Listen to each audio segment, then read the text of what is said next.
1 teaspoon na salt. Yan ang 1 teaspoon na cooking oil.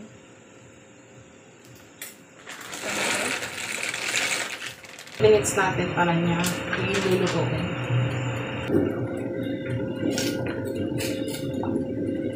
Natin sa oyster sauce. Sesame oil, kaunti lang. Paprika. Ang konting seasonings, paminta. Then, haluin lang natin. Then, ready to fry na yan.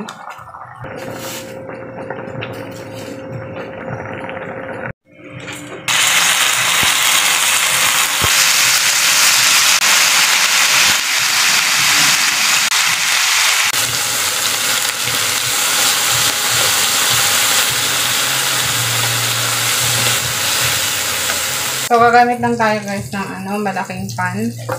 Salin lang natin ito dito para magpasa. Mag-transfer tayo ng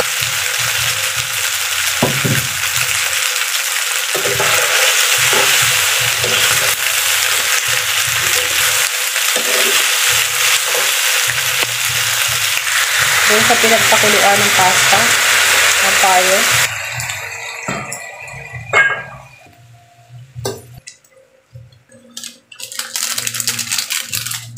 White sauce.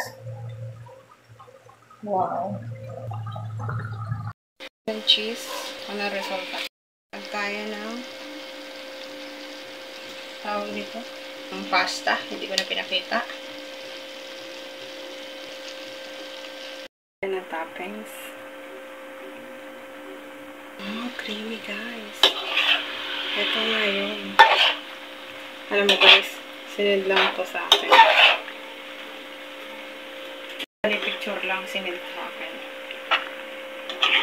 Naglaro na sa isip ko yung mga ingredients. Talaga tayo para tayo sa pagluluto. Ang luto na siya.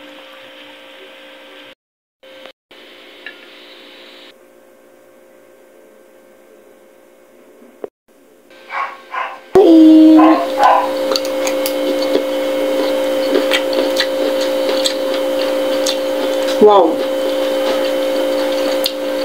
Delicious! Ang sarap!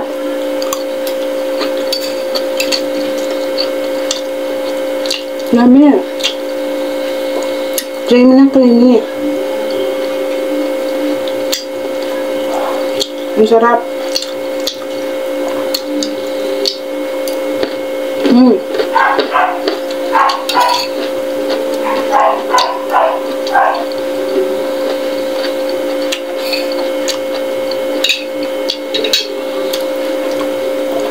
Delicious.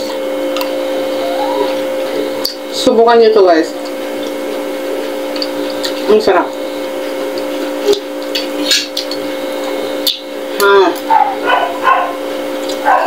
Yummy niya.